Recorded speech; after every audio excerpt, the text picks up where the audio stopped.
선포되는 말씀을 통해서 주님께서 우리에게 주시는 은혜가 분명하게 있을 줄로 믿습니다. 사순절이 시작되었습니다. 사순절은 부활절까지 주일을 뺀 40일 동안을 지키는 절기입니다. 지난주 수요일부터 시작해서 부활절 전날인 4월 4일까지 40일 동안이 사순절에 해당합니다. 전통적으로 교회에서는 이 기간 동안 금식과 절제, 고행과 묵상을 강조합니다.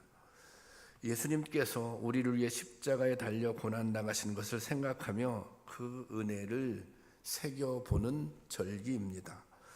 성도들 중에는 이처럼 절제하고 금식하며 고난에 참여하는 것을 부담스럽게 느끼시는 분들도 있는 것 같습니다. 그래서 사순절을 고행의 절기다 그렇게 부르기도 합니다.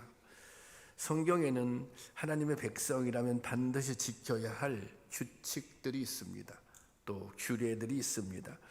하나님은 이스라엘 백성들에게 반드시 지킬 신앙의 규범들 그리고 절기들을 정해 주셨습니다.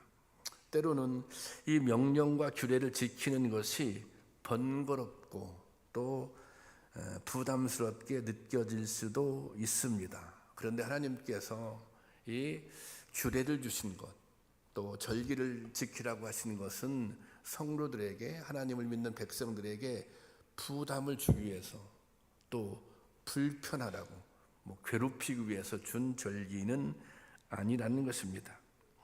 오히려 하나님은 당신의 자녀들이 진리 안에서 자유를 누리기를 원하십니다. 하나님은 하나님의 백성들이 자유를 누리기를 원하세요. 그런데 전제가 있어요. 그 전제는 진리 안에서입니다.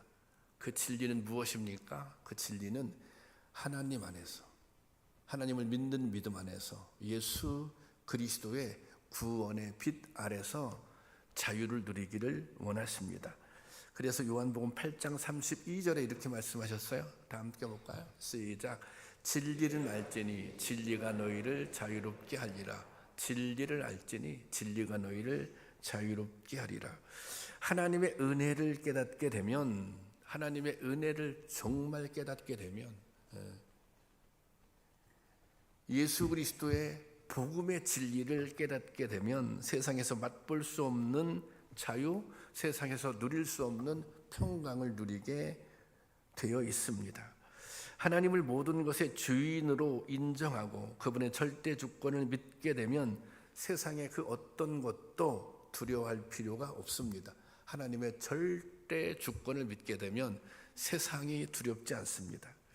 오직 하나님 한 분만 경외하면 되기 때문입니다. 이것이 하나님을 믿는 사람들이 누리는 자유이고, 하나님을 믿는 사람들, 예수님을 그리스도라고 고백하는 사람들이 누릴 수 있는 평강입니다.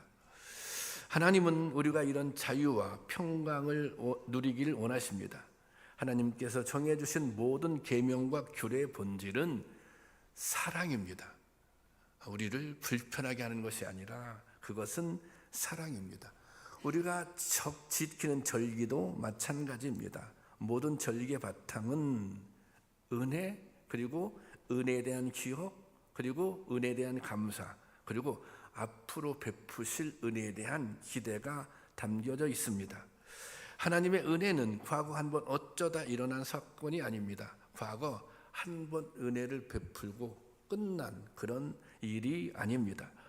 하나님께서는 오늘도 우리 삶에 일하고 있으며 임하고 있으며, 하나님의 은혜는 오늘도 우리 삶에 임하고 있으며 내일 또 동일하게 임할 은혜입니다. 이 사실을 기억하면 오늘을 이길 수 있는 힘을 얻습니다. 그리고 미래에 대해서 주실 은혜가 있다고 믿으니 미래에 대해서 소망을 갖게 되는 것입니다. 하나님이 전능하신 능력으로 나와 함께 하시니 두려울 것도 염려할 것도 없는 것입니다. 하나님은 이런 깨달음과 은혜를 누리라고 법규와 절기를 정하시고 반드시 지키라고 말씀을 하신 것입니다. 사순절기도 마찬가지입니다. 금욕과 절제, 회개를 강요하는 고행의 절기가 아닙니다. 십자가에 달려 죽기까지 우리를 사랑하신 예수님의 사랑을 기억하라는 것입니다. 얼마나 예수님께서 우리를 사랑하셨는지 그 사랑을 기억하라는 것입니다. 그래서 구원받은 자로서 자기 존재의 새로운 가치를 확인하라는 것입니다. 내가 이렇게 사랑받은 사람이야. 내가 정말 하나님의 자녀야. 이런 자기 자신의, 자기 존재의 새로운 가치를 확인하라는 것입니다. 이것이 사순절을 지키는 이유입니다.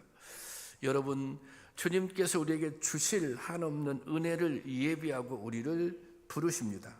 사순절기에 우리에게 주실, 우리에게 임할 분명한 은혜가 있는 줄로 믿습니다. 사순절기 동안 이 은혜를 경험할 수 있기를 주님의 이름으로 축원합니다. 예수님이 오셨을 당시 유대는 가장 절망적인 암흑과 같은 시기를 지나고 있었습니다. 예수님이 오시기 전 BC 63년에 유다는 로마의 점령을 당합니다. 그래서 로마에게 식민 지배를 받게 됩니다. 주권 없는 백성으로 압제 속에서 살아가는 너무 고통스럽습니다. 그 압제만 있는 것이 아니라 로마는 이스라엘 백성들을 아주 강하게 착취했습니다. 유대 백성들은 더 이상 버틸 힘이 없을 만큼 지쳐 있었습니다. 좀 절망적인 상황, 별로 희망이 없는 상황, 그런 상황이라고 말할 수 있을 것 같아요. 이런 유대의 실상을 잘 보여주는 것이 누가복음 2장에 나오는 시몬이란 노인의 이야기입니다. 누가복음 2장 25절 말씀인데요. 함께 볼까요? 시작. 예루살렘에 시몬이라는 있으니 이 사람은 의롭고 경건하여 이스라엘의 위로를 기다리는 자라. 성령이 그 위에 계시더라. 시몬이라는 노인이 있었어요. 근데 이 사람은 의롭고 경건한 사람이었어요. 그런데 이 사람이 가지고 있는 유일한 소망이 하나 있었어요. 그것은 이스라엘의 위로를 기다리고 있었다고 하는 거예요. 이스라엘의 위로를 기다리고 있었다는 것입니다. 시몬은 일생을 오직 한 가지 소원을 두고 기도했습니다. 그것은 바로 이스라엘의 하나님의 위로가 임하는 것입니다. 그 위로는 단지 마음을 달래주는 그런 위로가 아닙니다.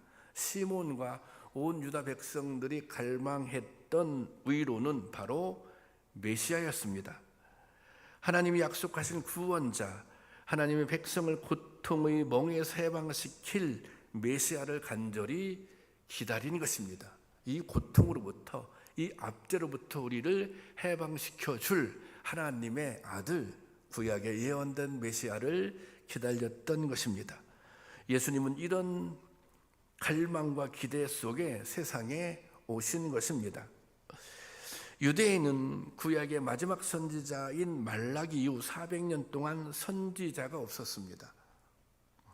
세례요한이 나타나 회개를 촉구하기 전까지 유다 백성들은 신앙적인 암흑기를 지나야 했습니다. 하나님은 이스라엘 백성들에게 늘 선지자를 통해서 그들을 인도하시고 선지자를 통해서 가르치셨습니다. 그런데 선지자가 활동하지 않으니 말씀을 들을 통로가 없어진 것입니다. 하나님의 뜻을 전달받을 통로가 없어진 것입니다. 끊임없는 외세의 침략 속에서 신앙의 구심점까지 잃어버린 유다의 백성들의 삶은 더욱더 비참했던 것입니다. 이처럼 고단하고 힘겨운 삶에 무거운 굴레를 더 씌운 사람들이 있었습니다. 이게 참 인생 자체가 지금 힘든데 남의 나라의 식민 지배를 받고 또 신앙적으로 이제 소망을 갖기 어려운 그런 상황인데 여기에 더 삶의 무게를 굴레를 더 씌운 사람들이 있었습니다. 이 사람들은 바로 서기관과 바리새인들이었습니다. 그때 당시 서기관과 바리새인들은 유대의 종교 지도자들입니다. 서기관은 율법을 필사하고 해석하는 사람입니다. 당연히 이들은 율법을 이스라엘 백성들에게 가르치기도 했습니다. 이들은 율법에 대한 지식을 내세워 백성들 위에 군림했습니다. 율법을 가르치고 알려줄 책도 선지자가 없으니 서기관들의 영향력이 강력해질 수밖에 없었습니다. 이 서기관들은 이런 상황들을 악용해서 자신의 기득권을 키웠습니다. 여기에 힘을 더해준 사람들이 바리새인들입니다. 바리새인들은 일종의 경건주의 운동가들입니다. 그들은 율법을 철저하게 지키던 사람이었습니다. 이들은 바리새파라고 하는 분파를 형성해서 유대 사회에서 힘을 얻었습니다.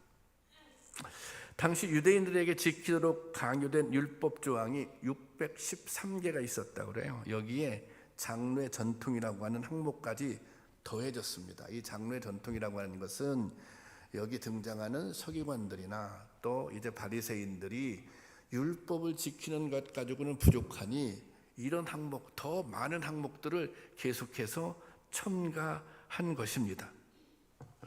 그래서 사실 이 일반적인 유대 백성들은 율법의 항목들을 세세하게 알 수조차 없었습니다. 근데 여러분, 율법을 잘 지킨다, 또 경건하게 살려고 노력한다, 그것은 잘못이 아닙니다. 나쁜 것이 아닙니다. 그런데 이 서기관과 바리새인들의 문제가 무엇이냐?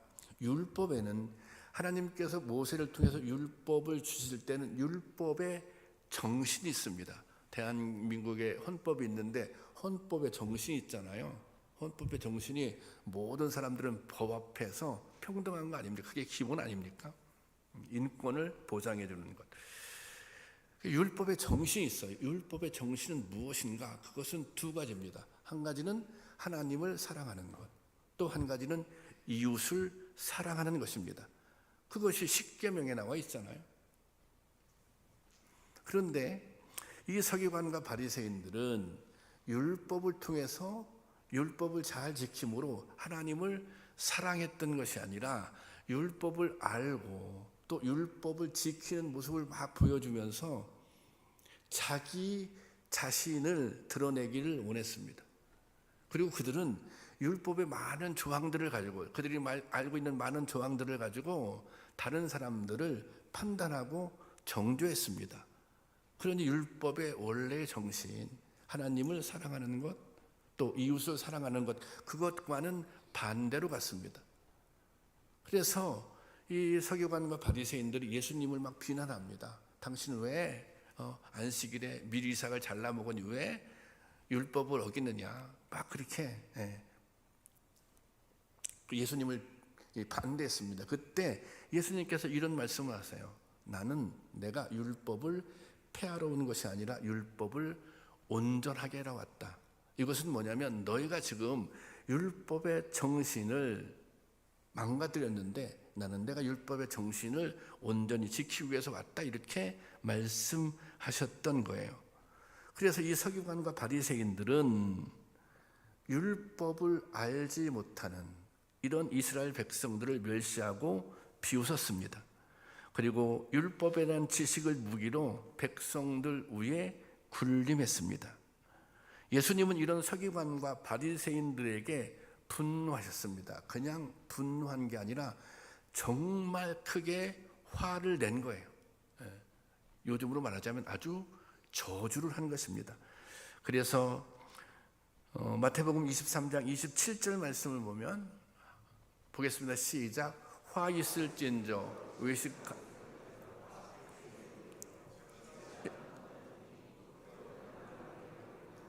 그 안에는 죽은 사람의 뼈와 모든 더러운 것들이 가득하니. 당시에 그 유대 사회에서는 무덤을 부정하게 생각했어요. 그래서 사람들이 무덤 곁을 지나가는 것, 무덤 가까이에 가는 것을 꺼려했습니다. 그래서 이 무덤이라고 하는 것을 위장하기 위해서 흰색 회를 칠했어요. 그래서 겉으로 볼 때는 무덤인 줄 모르는 거예요. 겉으로 볼 때는 무덤인 줄 모르지만 속에는 뭐예요? 지금 썩어가고 있는 시체가 그 안에 있는 것입니다. 그래서 28절 이렇게 얘기해요. 28절 보겠습니다. 다 같이 시작. 이와 같이 너희도 겉으로는 사람에게 옳게 보이되 안으로는 외식 불법이 가득하더라. 마치 너희는 지금 회칠한 무덤과 같다. 겉으로는 경건한 채, 겉으로는 믿음 있는 체 하지만 실질적으로 속으로는 악한 생각으로 가득 차 있다고. 그들의 실체를 예수님께서 드러내신 것입니다. 그러면서 이렇게 얘기해요. 33절 보겠습니다. 마태복음 23장 33절 다 같이 시작. 뱀들아 독사의 새끼들아 너희가 어떻게 지옥 판결을 피하겠느냐. 뱀들아 독사의 새끼들아, 이것은 당시에 가장 강력한 욕입니다. 정말 너희들은 나쁜 놈이다. 이 말은 너희들은 구원받을 수 없는 인간들이다 그 말이에요. 그런데 이게 일반 사람한테 그렇게 한 게 아니에요. 그때 당시 이 사람들 서기관과 바리새인들은 종교 지도자들입니다. 오늘로 얘기하자면 무슨 목회자, 뭐 평신도 지도자인 무슨 장로들, 그리고 그 학교에서 그 학생들을 가리키는 무슨 그 신학 교수들. 이 사람들은 그때 당시에 이 사람들은 이런 확신이 있었어요. 나는 반드시 구원받을 수 있는 자격이 있는 사람이다. 나는 믿음이 있는 사람이다. 나는 하나님의 자녀다. 이런 생각을 스스로 가지고 있었어요. 그리고 다른 사람, 그 사람을 보는 다른 사람들도 그런 생각을 가지고 있었어요. 근데 예수님께서 그들을 향해서 말씀하신 거예요. 오늘 저에게 누가 이렇게 얘기한다고요. 당신은 구원이 없다. 당신은 하나님 나라에 도저히 갈 수가 없다. 그렇게 얘기했다고 생각해 보세요. 그때 당시에 그래서 이 예수님이 정말 이 가르침, 예수님의 이 말씀은 굉장히 충격적인 말씀이었어요. 그래서 이 사람들이, 이 서기관과 바리새인들이 예수님을 죽이는데 앞장섰다고 하는 것입니다. 그래서 예수님은 이들이 가지고 있는 위선에 분노했습니다. 율법에 대한 해박한 지식을 자랑하고 율법의 조항들을 외우고 있었지만 그것은 정작 그들은 하나님을 경외하는 마음이 없었어요. 하나님을 두려워하는 마음이 없었어요. 그들이 추구하는 것은 신앙이 아니라 자신들이 높아지는 것이었습니다. 마치 하나님을 가장 사랑하는 것처럼 행세하지만 그 안에는 교만, 위선이 가득 차 있었습니다. 예수님은 이들의 속셈, 속마음을 꿰뚫어 보셨던 것입니다. 예수님은 이들의 영향력 아래에 있는 유다 백성들을 불쌍히 여기셨습니다. 그렇잖아요. 이 사람들이 유대인 다른 일반 백성들을 정죄하죠. 그리고 이 잘못된 가르침으로 그들에게 영향력을 행사한 거 아닙니까? 예수님은 그래서 이 유대 당시의 백성들의 삶을 마치 목자가 없는 어린 양과도 같다. 그렇게 말씀하셨던 것입니다. 36절 보겠습니다. 마태복음 9장 36절 다 같이 보겠습니다. 시작. 무리를 보시고 불쌍히 여기시니 그들이 목자 없는 양과 같이 고생하며 기진함이라. 유다 백성들을 볼 때, 예수님 볼 때 목자가 없는 양과 같다. 지금 목자가 없는 것은 아니나 이 목자들은 다 문제가 있는 목자들이에요.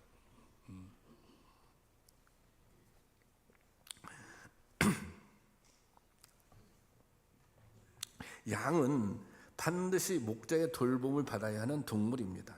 양의 특징, 스스로 자신을 지킬 만한 능력이 없습니다. 맹수가 공격해 오면 무방비로 당할 수밖에 없습니다. 또 빨리 움직이지 못하고 방향 감각도 없어요. 그리고 양은 한 번 넘어지면 스스로 일어날 수 없습니다. 그래서 성경에 보면 목자들이 이 지팡이를 들고 있는데 지팡이가 이 위에 이렇게 구부러져 있잖아요. 그 구부러진 것은 넘어진 양을 일으키는데 목을 걸어서 일으켰다고 그래요. 그때 사용했다고 합니다. 예수님 보시기에 이스라엘 백성들의 모습이 마치 이런 양떼의 모습과도 같았던 것입니다. 예수님은 이런 유다 백성들을 향해 이렇게 부르고 계십니다. 마태복음 11장 28절 말씀입니다. 다 같이 보겠습니다. 수고하고 무거운 짐진 자들아 다 내게로 오라. 내가 너희를 쉬게 하리라. 지금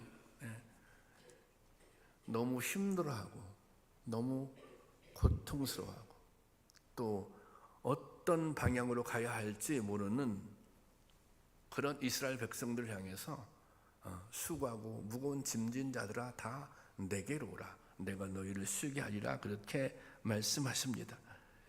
이 부르심은 유다 백성들을 향한 간곡한 부름입니다. 예수님은 삶에 지치고 절망하고 있는 자들을 부르셨습니다. 수많은 유다 백성들이 인생의 진정한 가치가 무엇인지를 알지 못했습니다. 어떻게 하는 것이 하나님을 진정으로 예배하는 것인지, 하나님께서 진심으로 원하는 것이 무엇인지 그것을 모르고 방황했습니다. 하나님께 예배는 드리나 그 예배가 하나님이 원하시는 예배가 아니에요. 뭔가 믿음의 길을 가고 있기는 하나 그것은 하나님이 원하시는 방향이 아니에요. 마치 헛된 길을 따라 헛된 수고로 힘을 탈진하고 쓰러져가는 이 양의 모습과도 같았다고 하는 것입니다. 예수님은 이들을 향해 당신께로 오라고 부르십니다. 진정한 가치가 무엇인지, 진정한 진리가 무엇인지 와서 예수님께 배우라는 것입니다. 그래서 예수님께서 말씀하시잖아요. 내가 곧 진리고 내가 곧 길이고 내가 곧 생명이라고 말씀하십니다. 내가 길이고 진리고 생명이니 나에게 와서 배우라는 것입니다. 때로 성도님을 만나면 신앙생활하는 것이 좀 힘이 듭니다. 또 때로 지금 이렇게 이제 절기를 지키면서 좀 이것도 했으면 좋겠고 저것도 했으면 좋겠고 또 뭐 헌신을 요구할 때도 있고 이런 것들이 좀 너무 이렇게 힘들다 그렇게 말씀하시는 분도 있습니다. 이게 부담스럽고 지친다고도 합니다. 근데 저는 그런 분들에게 이런 말씀을 드리고 싶습니다. 여러분들을 지치게 한 분이 누구십니까? 예수님이 여러분을 지치게 하십니까? 하나님께서 여러분을 낙심시키고 부담스럽게 하십니까? 무슨 일을 하든지 목표와 방향이 바르고 분명해야 끝까지 잘할 수 있는 것입니다. 힘들고 어려워도 주저하지 않고 넘어진 자리에서 다시 일어설 수 있습니다. 내 신앙이 목표가 분명하면, 내 믿음이 바른 길로 가면 사실 낙심할 이유가 없는 거예요. 더러 낙심하더라도, 더러 넘어져도 그 넘어진 자리에서 바로 일어설 수 있는 것입니다. 그렇다면 신앙의 바른 목표는 무엇입니까? 신앙의 바른 방향은 무엇입니까? 그것은 하나님께서 우리에게 은혜를 주셨잖아요. 그래서 우리가 하나님을, 예수님을 주님이라고 그리스도라고 고백하지 않습니까? 나는 주님께로부터 구원의 은혜를 받았으니 나는 받은 은혜가 있으니 그 받은 은혜에 대한 반응, 받은 은혜에 대한 응답이 그것이 신앙생활입니다. 여러분이 하는 헌신, 여러분이 하는 봉사, 여러분이 하는 열심이 하나님께서 내게 주신 은혜에 대한 응답이라면, 그 은혜에 대한 반응이라면 낙심할 일이 없는 것입니다. 원망과 불평할 일이 없는 것입니다.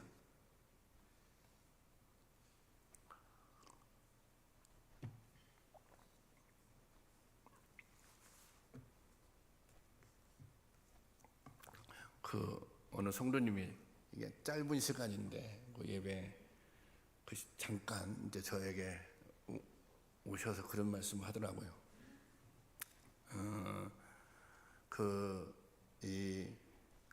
어제 이제 뒤에 있는 그 화면이 나갔었는데 이제 그것을 지난번에도 그래서 저도 이것을 어떻게 해야지, 그래서 이제 기술자를 불러서 다 점검했는데 저것을 이제 새로 이제 해야 될 것 같다고 이제 그렇게 말씀하시는데, 그렇게 이제 얘기를 했어요. 점검. 근데 저도 예상하지 못했는데 오늘 11시 예배 직전에 어느 분이 오셔서 자기가 이거 한번 했으면 좋겠다고. 그게 적은 액수가 아니거든요. 그래서 제가 이것을 한 번에 할 수는 없고 여러 차례 나눠서 그것을 감당하겠다고.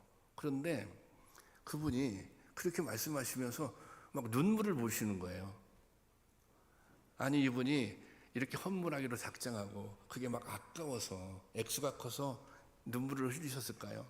자기 너무 감사하다는 거예요. 그렇게 할 수 있는 게 너무 기쁘다는 거예요. 자기가 이 액수가 크니 한꺼번에 할 수는 없고 조금씩 나눠서라도 하겠다. 그러면서 막 이렇게 막 우시는 거예요.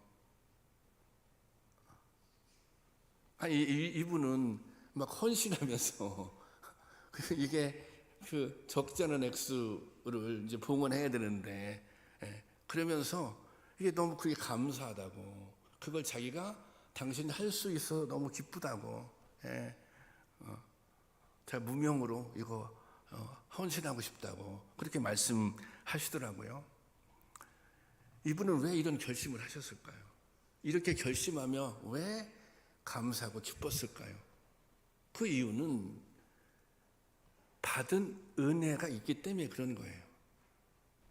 은혜에 대한 반응으로 그렇게 한 것입니다. 우리가 뭔가 교회에서 무언가 하고자 할 때 사람이 강요하고 막 목사가 강요하고 막 맡기고 하는 일을 하면 짜증날 수 있어요. 또 마음이 상할 수도 있어요. 사람을 의식하고 하는 일이면 사람이 인정해 주지 않으면 낙심합니다.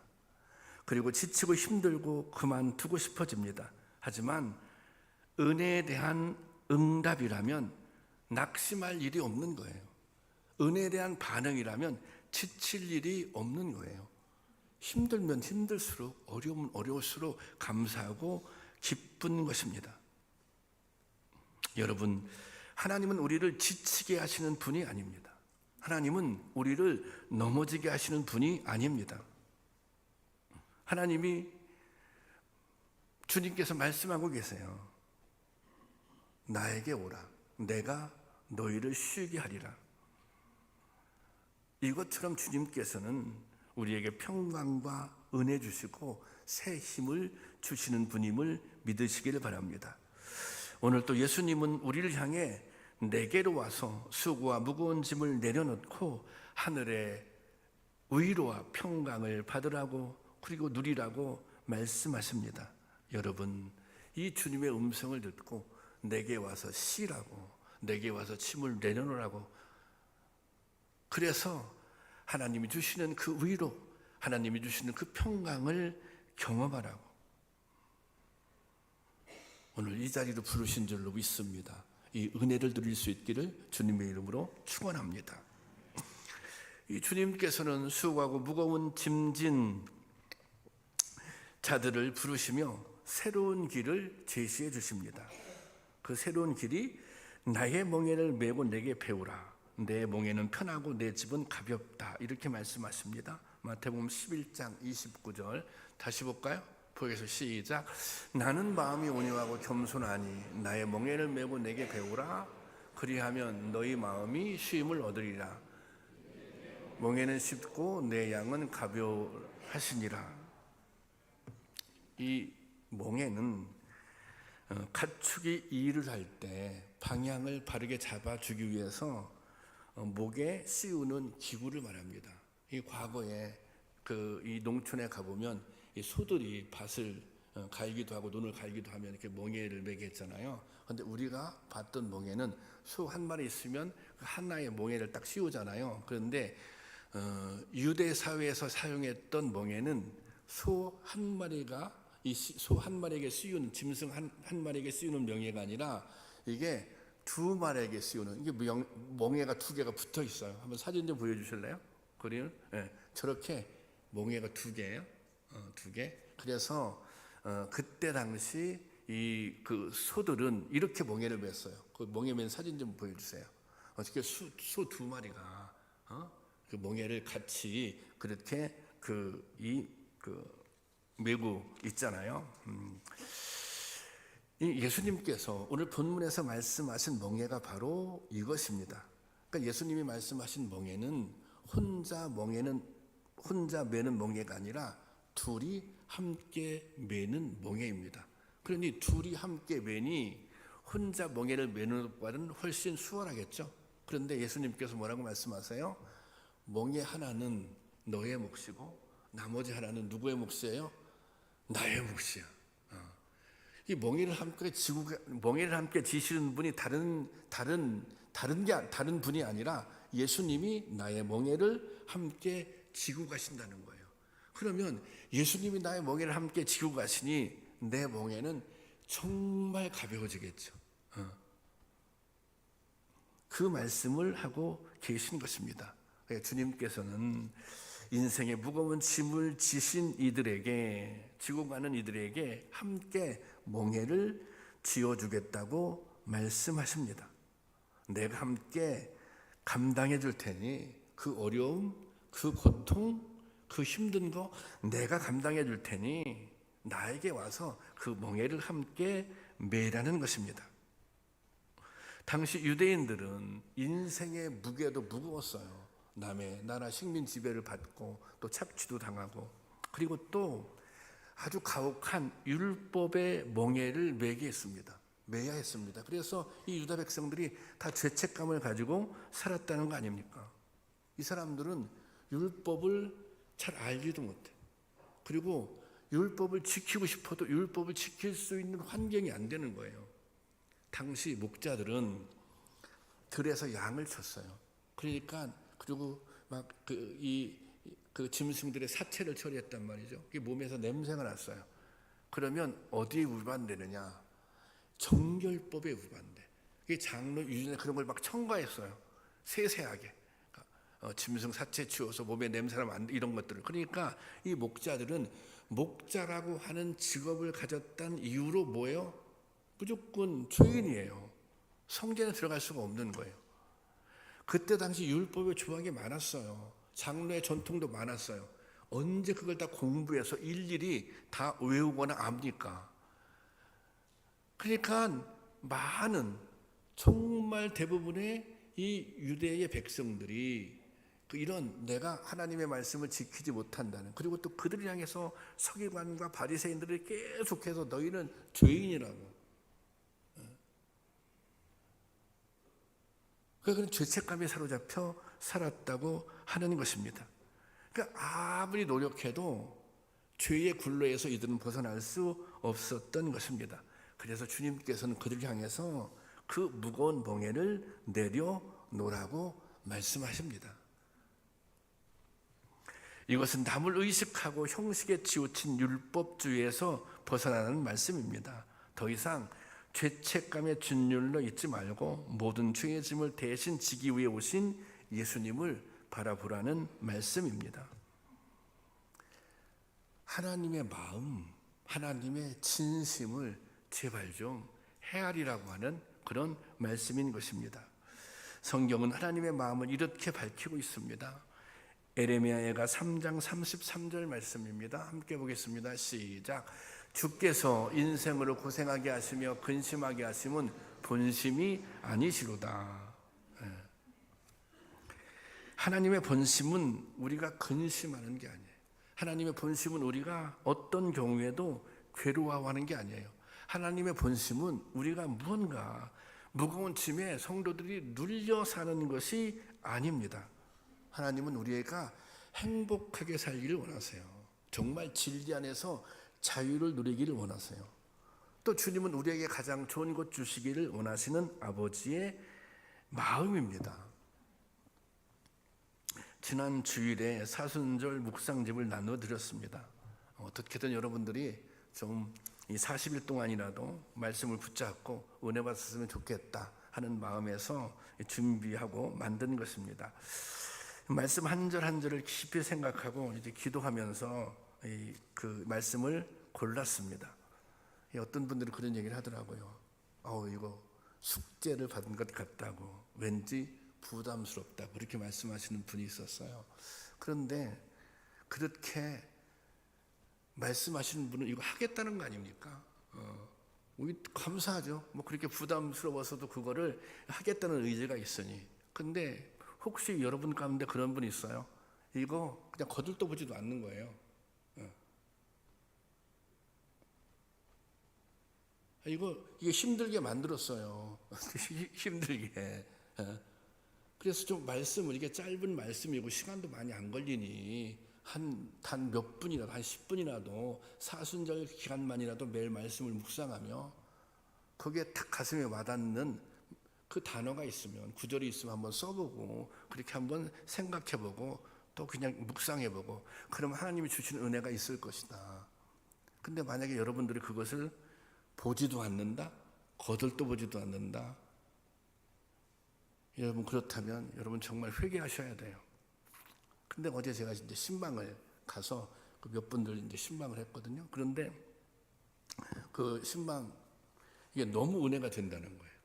이게 시간이 오래 걸리는 것도 아니고, 근데 그 한 구절이지만 그 말씀이 너무 가슴에 와 닿는다. 그런 말씀을 들으니까 제가 너무, 이거 정말 잘했구나. 저도 이 말씀을 묵상하면서 제가 아주 강력하게 이제 은혜 받았던 이제 여태까지 한 말씀 중에 하나가 있는데, 이사야서 1장 18절 말씀입니다. 이 18절 말씀 한번 볼까요? 시작. 여호와께서 말씀하시되 오라 우리가 서로 변론하자. 너희가 죄가 주홍 같을지라도 눈과 같이 휘어질 것이요 진홍같이 붉을지라도 양털과 같이. 여러분들은 이 말씀을 묵상하셨다면, 여러분들은 이 말씀을 묵상하면서 여기 있는 단어들 중에 어떤 단어가 마음에, 또 어떤 구절이 마음에 와 닿습니까? 저는 여기 진홍같이라는 말, 진홍같이 붉을지라도 할 때 진홍이라고 하는 단어가 제 마음속에 확 꽂혔습니다.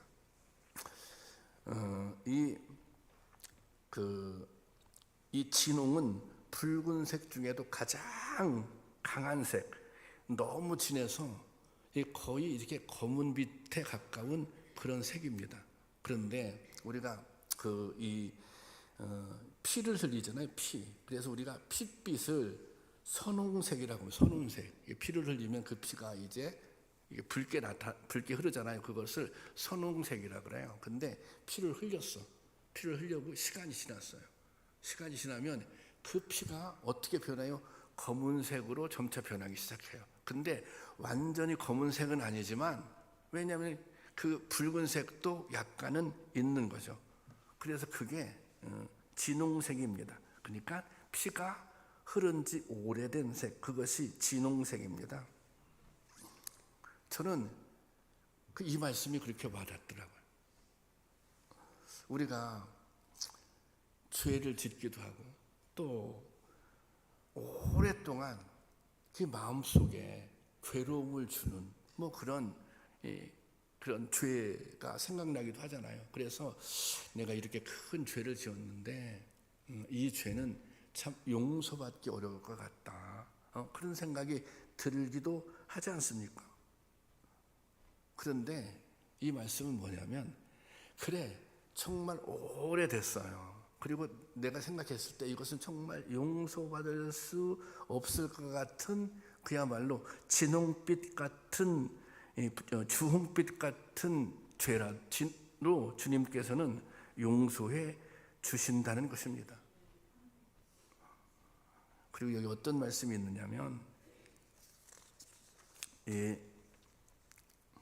여기 우리가 서로 변론하자. 그러면 변론하자.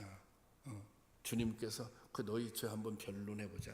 근데 여기서 변론하면 죄 한번 얘기해봐, 이런 차원이 아니라 이런 거예요.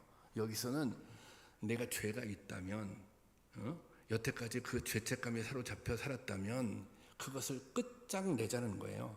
여기서는 매듭을 짓는다는 의미가 있어요. 더 이상 죄책감에 사로잡혀 살지 말고 이제 그 문제를 완전히 해결하자. 요즘으로 하자면 끝장 토론해서 아예 끝장을 내자는, 죄의 문제를 완전하게 해결하자는 것입니다. 왜? 주님의 보혈의 능력은 어떤 죄라도 회개하면 완벽하게 해결할 수 있는 능력이 그 안에 있기 때문입니다. 제가 오래전에 들은 간증인데, 교회 오늘 권사님이 계셨어요. 이분이 이북에서 6.25 때 이제 피난을 내려오게 됐어요. 남편하고 피난을 내려왔는데 이분이 임신한 상태에서 피난을 내려오게 된 거예요. 근데 피난하는 과정에서 남편이 죽었어. 임신을 했어요. 그래서 어찌어찌해서 그냥 먼 친척 집에서, 일가 친척 집에서 거기서 좀 일을 도와주면서 그냥 거기서 기거하게 됐어요. 근데 아이를 낳았어. 낳고 보니까 쌍둥이야. 근데 이분이 제대로 먹지를 못한 거예요. 그래서 젖이 제대로 안 나오는 거예요. 그리고 남의 집 살이를 하니까 너무 눈치가 보는 거예요. 젖이 안 나오니 어떻게 애를 살릴 방법이 없어. 결국에는 결심을 했어요. 어떤 결심을 했느냐. 이러다가 둘 다 아이가 죽을 수도 있으니까 한 아이라도 살려야지. 그래서 한 아이를 포기했어. 그리고 시간이 지났어요. 세월이. 그러니까 그때 그 어머니의 마음이 어떻겠어요? 어머님 마음이. 시간이 지났어. 이분이 예수를 믿었어. 집사가 되고 권사가 되고 오랫동안 신앙생활을 했어요. 그런데 항상 이 죄책감에서 벗어나지 못하는 거예요. 이 죄책감에 벗어나기 위해서 열심히 봉사하고 열심히 헌신하고 열심히 신앙생활해도 이 죄책감에서 벗어날 수 없는 거예요. 그러니까 교회 다니지만 항상 우울해. 항상 행복하지가 않아. 이 죄책감 때문에, 과거의 그 기억 때문에. 근데 그 권사님이 이 말씀을 듣게 됐어요. 설교로 이 말씀을. 어떠한 죄라도 그것이 진홍빛 같을지라도 그것을 끝장내 주시는 분, 완전히 매듭 짓고 해결해 주시는 분, 그분이 예수님이다. 아니, 그 정도의 죄의 대가를 치르기 위해서는, 죄를 해결하기 위해서는 엄청난 대가를 치러야 되잖아요. 그렇잖아요. 예수님께서 대가를 치러주신 거예요. 뭐? 십자가에 못 박혀 돌아가심으로.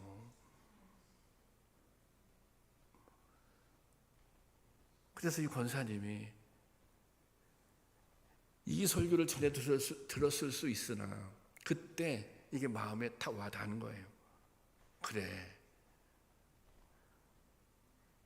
내가 어쩔 수 없었지 그때. 그럼에도 불구하고 정말 너무 견딜 수 없었는데, 그래, 주님이 용서해 주신다. 그래서 주님께서 십자가에 못 박혀 돌아가셨다. 정말 그 은혜가 임했던 거예요. 그래서 정말 평생을 예수를 믿는다고 했지만 그런 우울감, 죄책감에 사로잡혀 살았는데 이 문제를 해결한 것입니다. 여러분, 이것이 십자가의 은혜, 이것이 보혈의 능력인 것입니다. 이 은혜가 여러분에게도 임할 수 있기를 원합니다. 여러분, 우리의 죄짐을 주님께서 대신 맡아주셨습니다. 주님이 우리의 짐을 지시고 또 우리와 함께 멍에를 지셨습니다. 우리는 힘을 좀 안 써도 돼요. 왜? 주님께서 함께 멍에를 메고 계시니. 그리고 방향에 대해서는 걱정 안 해도 돼요. 왜? 주님께서 같이 멍에를 메고 주님께서 이끌고 가시니 나는 주님 옆에 붙어서 그 주님을 따라가기만 하면 되는 것입니다. 여러분, 이 시간도 주님께서 우리에게 말씀하십니다. 수고하고 무거운 짐진 자들아 다 내게로 오라. 너희가 가지고 있는 상처, 너희가 가지고 있는 죄책감 다 내게로 가지고 오라. 내가 너희를 쉬게 해 주겠다.